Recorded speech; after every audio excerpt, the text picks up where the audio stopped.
আসসালামু আলাইকুম, স্বাগতম সরকার বাড়ির এলাকায়। চলে আসলাম নতুন একটা ভিডিও নিয়ে, তাই চ্যানেলটিকে সাবস্ক্রাইব করে দাও আর পুরো ভিডিও দেখার অনুরোধ রইল। চলো ভিডিও শুরু করি। কখনো মিথ্যা বলিও না বন্ধু, সব সময় সত্য বলিবে।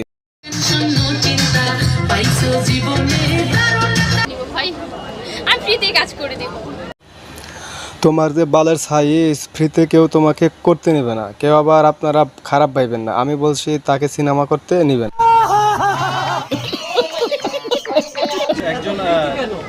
ফ্রিতে হচ্ছে সে আমার ক্রাশ, আর ক্রাশের সাথে কাজ করতে হলে কোনো পারিশ্রমিক দিতে হয় না। তোমার ক্রাশ ঠিক আছে, তবে তার আশেপাশে যেও না, গেলে কিন্তু তোমাকে আধচুলা বাজ দিয়ে দিবে, সেই সাথে একটা বাবু ধরিয়ে দিবে।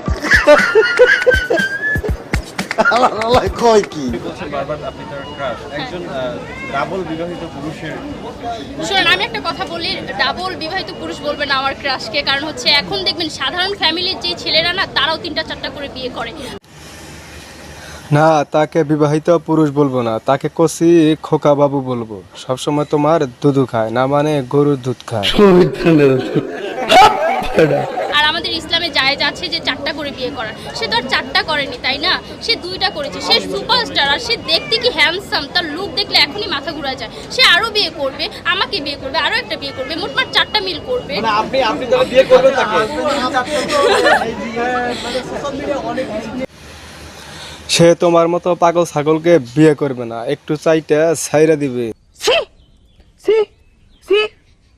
রুচি হচ্ছে হাই লেভেলের, এই মামুন টামুনের দিকে রুচি না, আমার রুচি হচ্ছে সাকিব খান। না না না, আমি জীবনে মামুনকে পছন্দ করি না। আমি যদি সিনেমা করি অবশ্যই সেটা হচ্ছে সাকিব খানের সাথেই করব, জায়েদ খানের সাথেও করব না। সাকিব খানও তোমার অযোগ্য, তার সাথে সিনেমা করলে তোমার মান সম্মান নষ্ট হয়ে যাবে। তুমি ইন্ডিয়ার শাহরুখ খান, সালমান খানের সাথে ছবি করো, এতে তোমার মান সম্মানও বাড়বে, ইনকামও বাড়বে। দেখছো তোমার লে কত বড় ফুকনিটা রাইখা দিচ্ছে, আর এইটা তোমার পাতাটা ঢুকাই দেবো। এই জায়গায় যদি আপনি থাকতেন তাহলে মামুনকে মাথায় তুলে রাখতেন? না না না, হচ্ছে আমি কথাটা বলেছি অন্যভাবে, যে লায়লা মামুনকে যেভাবে যত্ন করে, হ্যাঁ, মামুনের জায়গায় যদি আমি থাকতাম তাহলে লায়লাকে মাথার চাঁদ করে রাখতাম, এটা বলেছি আমি। আচ্ছা, আপনি যেহেতু টি সিরিজে বলেছেন আপনি টি সিরিজে কাজ করেছেন, হ্যাঁ। তো টি সিরিজে তো একটি বলিউড প্ল্যাটফর্ম, হ্যাঁ ঠিক আছে, তো সেইখানে তো আমরা দেখি যে অনেক ড্রেস আপ করে শুটিং করা হয়। তো আপনাকে যদি এরকম কখনো প্রস্তাব দেওয়া হয় যে আপনি বিকিনি পরে ডান্স করবেন, তো আপনি কি সেই ক্ষেত্রে রাজি আছেন কি?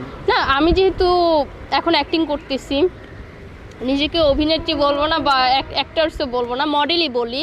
কারণ হচ্ছে আমি ওই রকম লেভেলের এখনও কিছু হই নেই। আমার নিজেকে এখনও হচ্ছে খুবই মনে হয় যে আমার এখন আরও অনেক কিছু শেখার বাকি আছে। তো আমি যেহেতু এখন মডেলিং করতেছি, আমার অবশ্যই সব ধরনের অভিজ্ঞতা থাকতে হবে। আর যেহেতু বলিউডে কাজ করতে যাচ্ছি, তো সেই ক্ষেত্রে তো পড়তেই হবে, যেহেতু আমরা মডেল। আচ্ছা, আমি যদি সর্বশেষ একটু প্রশ্ন করতে চাই, সেটা হচ্ছে যে আপনার জীবনের সর্বশেষ ভুলটি কী ছিল, আর আপনার জীবনের আক্ষেপটা কী? আমার জীবনের সর্বশেষ ভুল ছিল যে আমি যদি মিউজিক ভিডিও, নাটক এগুলোতে অ্যাপ্লাই না করে সিনেমার জন্য অডিশন দিতাম, তাহলে হয়তো আমার ক্যারিয়ারটা হচ্ছে আরও উপরে থাকতো। ইভেন হচ্ছে আমার যেটা স্বপ্ন ছিল সেটা পূরণ হয়ে যেত। তো এইটাই আমার সবচেয়ে বড় একটা ভুল ছিল। আর আমি হচ্ছে ঠান্ডা মাথার খেলাড়ি, আমার লাইফে আমি কখনো ভুল করি না, আমার জানা মতে কখনো ভুল হয়ও না আমার দ্বারা। কোন আক্ষেপ নিয়ে এখন পর্যন্ত ভুগছেন? এইটাই যে কেন সিনেমাতে এন্ট্রি নিলাম না। সিনেমাতে এন্ট্রি নিলে তো সব নায়িকাকে পিছনে ফেলে আমিই সবার আগে থাকতাম। আচ্ছা, পরিমণি সম্পর্কে একটা কথা বলেছিলেন যে পরিমণিকে আপনি পাত্তা দেন না, পরিমণিকে আপনি অতটা লাইক করেন না, সে বোট ক্লাব নিয়ে একটা হিস্ট্রি আছে, অনেক এইসব বিষয় নিয়ে একটা কথা বলেছেন, সেই বিষয়টা যদি সেটা এখন করি না। ওই যে মদ নিয়ে ঝামেলা হলো না, তখন আমার হচ্ছে খুব বিষয়টা খারাপ লেগেছিল, যে পরিমণির আরও বড় ফ্যান হয়ে গেছিলাম। কারণ আমি হচ্ছে পরিমণিকে খুব লাইক করি। আমি যদি এখনও টিকটক করি, আমাকে অনেক মানুষই বলে, সেটা হচ্ছে বিয়ের পর থেকে আমাকে মানুষ বলে যে আপু আপনাকে পরিমণির মতো লাগে কিছুটা, এটা সেটা, পরিমণির সাথে আপনার ফেসের মিল আছে। সেই জায়গাটা থেকে আমার পরিমণিকে খুবই ভালো লাগতো, অনেক ভালো লাগতো। এখনও 2 দিন আগেও একটা টিকটকের কমেন্টে করেছে যে আপুটাকে কিছুটা পরিমণির মতো লাগে। তো এই বিষয়টা থেকে আমার হচ্ছে পরিমণিকে খুবই ভালো লাগে।